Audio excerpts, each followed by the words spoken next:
Olá, a paz do Senhor, mais um dia de escatologia bíblica. Seja muito bem-vindo ao canal Adiquianos.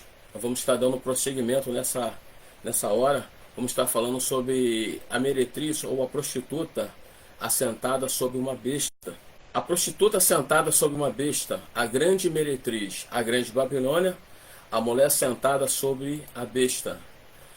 O apóstolo João, ele descreve essa mulher da seguinte forma: ela é uma prostituta, está lá no versículo 1, versículo 5 de Apocalipse capítulo 17, como nós já relatamos em alguns estudos anteriores, é um contraste entre essa prostituta e a noiva do Cordeiro. Ela está sentada sobre muitas águas, está no versículo 1. Isso quer dizer o quê? Que ela possui influência mundial, ela está sentada sobre a humanidade. O próprio versículo 15 do mesmo capítulo, ele nos dá o seguinte entendimento, ao dizer que as águas onde está sentado a prostituta, essa meretriz, são o que? São os povos, multidões, nações e línguas. A grande Babilônia é um sistema de proporções mundiais que vai demonstrar uma cultura do anticristo contra Deus. E os reis aqui da terra que fornicaram com ela, bem nós sabemos que são os habitantes da terra que irão se embriagar com o vinho da sua fornicação. Está lá no versículo 2. Os reis da terra são os governantes desse mundo, que juntamente com os habitantes da terra buscam de forma desenfreada esse prazer que é sinônimo de prostituição. Eles irão se embriagar. A grande meretriz aparece assentada sobre a besta, que tinha 7 cabeças e 10 chifres. É bem um pouco diferente das outras duas bestas que apareceram. Essa besta vai fazer o que? Ela representa os governos mundiais de maneira geral, ou seja, com poder econômico, político e o poder militar. Isso nos mostra a sincronia, ou seja, uma forma bem cíclica que há entre a besta e a prostituta, de forma que a busca pelo prazer e a motivação por todas as outras ações malignas nesse mundo, nesse exato momento, juntas a besta, a prostituta e também o anticristo e o falso profeta são o que? São instrumentos nas mãos de Satanás para dominar o mundo todo durante esses 7 anos do período tribulacional. E o interessante é que essa meretriz ela está vestida de púrpura escarlata. Ela está adornada de ouro, adornada de pedras preciosas e pérolas. Está lá no versículo 4. O tipo de roupa que João está descrevendo aqui nesse capítulo se refere a trajes finíssimos, ou seja, caros, usualmente utilizado por senadores e a elite de Roma daquela época. E as pedras preciosas demonstram toda a riqueza, luxo, ostentação, luxúria que essa mulher está apresentando.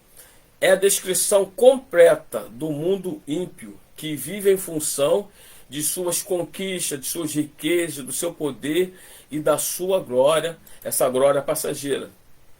E o interessante também é que essa mulher está segurando um cálice de ouro, repleto de coisas repugnantes, e da impureza da sua prostituição. Versículo 4. O cálice de ouro compõe perfeitamente a descrição dessa mulher. Ela está vestida glamorosamente, ostentando riqueza, luxo, e possui um cálice de ouro em sua mão. O cálice de ouro está transmitindo o quê? A ideia de algo desejado, de algo cobiçado pelos homens. Os cálices de ouro eram utilizados geralmente para servir o melhor vinho naquela época.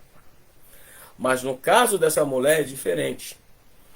O cálice é de ouro, mas o seu interior contém apenas abominações, devassidão, ou seja, podridão, impureza. E esse cálice está o que? Transbordando com a impureza de sua prostituição. Aqui nós podemos perceber que todo esse modo de vida prazeroso que o mundo oferece aos homens é, na verdade, o quê? A depravação e o modo de vida que vai contra os desígnios de Deus, contra a vontade de Deus, contra a palavra do Senhor. E tinha em sua testa a seguinte descrição dessa mulher: mistério, a grande Babilônia, a mãe das prostituições e abominações da terra. Está lá no versículo 5. E nesse versículo 5, João está registrando que o nome dessa mulher, que é a grande Babilônia, o mistério, a mãe das prostituições e abominação da terra. E ele descreve que esse nome estava em sua testa, ou seja, está bem visível, bem notório, para que todos pudessem observar. Essa descrição combina com o costume da época em que as prostitutas do Império Romano, né, se você quiser pesquisar depois no Google, como as prostitutas antigas do Império Romano se trajavam, se vestiam, você vai ver essa descrição aí. Você vai ver esse modo de agir. Ela usava um tipo de pequena faixa ao redor da cabeça. Então as mulheres daquela época que viviam em prostituição tinham uma faixa ao redor da cabeça que continha o seu nome, num tipo de exibição da sua própria desonra, ou seja, desonrando sua própria pessoa, si mesmo, e também a sua família era desonrada através desse ato de prostituição. A grande meretriz, ela aparece sentada sobre a besta. Nós já falamos que ela tinha o quê? 7 cabeças e 10 chifres. Essas 7 cabeças estão representando o quê? Os 7 montes. Roma foi edificado sobre 7 montes. Que montes são esses? Monte Aventino, Capitólio, Célio, Esquilino, Palatino, Quirinal e Viminal. Então são 7 montes onde Roma foi edificado. Roma foi fundado sobre essas 7 colinas, esses 7 montes. E podemos observar que as 7 colinas são citadas na Bíblia, no livro de Apocalipse, como 7 montes, que a besta está o quê? Assentada. Então tem essa descrição aqui na Bíblia sobre esses 7 montes que Roma foi edificado. Vamos repetir o nome dos 7 montes: Aventino, Capitólio, Célio, Esquilino, Palatino, Quirinal e Viminal. São 7 montes onde Roma foi fundado, foi edificado. E também no livro de Apocalipse fala sobre a queda dessa Babilônia, dessa grande Babilônia. Fala sobre a queda dessa grande Babilônia. No versículo 16, no capítulo 17, o anjo diz a João algo muito curioso, algo muito intrigante. Ele começa a informar a queda da Babilônia, a destruição da meretriz. O que é curioso é o modo como isso aconteceu. O anjo diz que a besta, juntamente com seus governantes, odiarão a prostituta. Antes estavam unidos e agora começam a odiar. Ela é despida, começam a comer a sua carne e ela será destruída com fogo. Aqui vemos que os inimigos de Cristo, da igreja, destroem uns aos outros para cumprir os propósitos soberanos. Alguns teólogos, tá? Não são todos, apresentam uma aplicação primária para essa passagem no contexto histórico daquela época, onde os poderosos predatórios e ações do Império Romano acabaram destruindo, em última instância, a própria cidade de Roma. Esse é um pensamento de alguns teólogos, mas a verdade não é essa. O sistema preterista acredita que tudo isso já se cumpriu na época do Império Romano, mas nós sabemos que tudo isso é uma questão futura, porque nós acreditamos no dispensacionalismo, no arminianismo, nós acreditamos na pré-tribulação, na questão pré-milenar, e também nós somos a questão futurista. Mas aqui o texto deixa bem específico a profundidade dessa visão.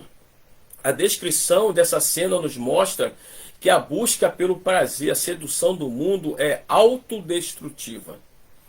No final, o homem fica desiludido, fica enganado com seus próprios prazeres, pois os prazeres do mundo são o quê?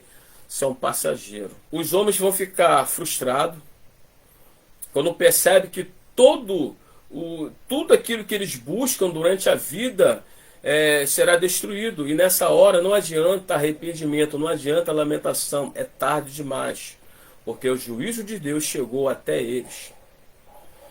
No capítulo 18 do livro de Apocalipse, nós temos uma descrição detalhada da queda da Babilônia, da grande Babilônia.